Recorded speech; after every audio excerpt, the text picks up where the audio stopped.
उदासी TV में तव्हां सभिनी दोस्तनि खे ख़ुशि आमदीद। दोस्तों, अॼु जी अपडेट में तव्हांखे रिव्यू करे ॿुधाईंदासीं ड्रामा सीरियल वेरनि जी वस्ती ऐं काफ़ी दोस्तनि जा जेका कॉमेंट आया हुआ कल्ह उन्हनि जो बि जवाबु ॾींदासीं। 1 मिंट 20 सेकेंड जी वीडियो आहे, तव्हांजो घणो वक़्तु न वठंदासीं ऐं तव्हांखे तकड़ में अपडेट ॿुधाईंदासीं।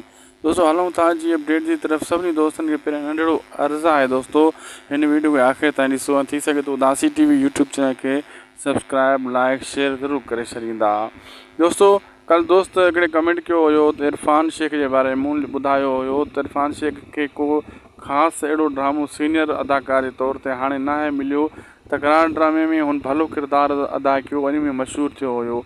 ऐं हिकिड़े दोस्त लिखियो त वेरनि जी बस्ती में हू हिकु चरिए जो किरदारु यानी हिकु गुंगे जो किरदारु करे रहियो आहे ऐं मूंखे ख़बर आहे वेरनि जी बस्ती में हू आहे, पर दोस्त जो कमेंट अहिड़ो लिखियलु हुयो त वधीक तव्हां ॿुधायो। अदा उहो बिल्कुलु तव्हांजी ॻाल्हि सही आहे, हिन ड्रामे में हू कमु करे रहियो आहे। बहरहाल मेन हीरो जे तौर ते इरफान शेख कमु न करे रहियो आहे।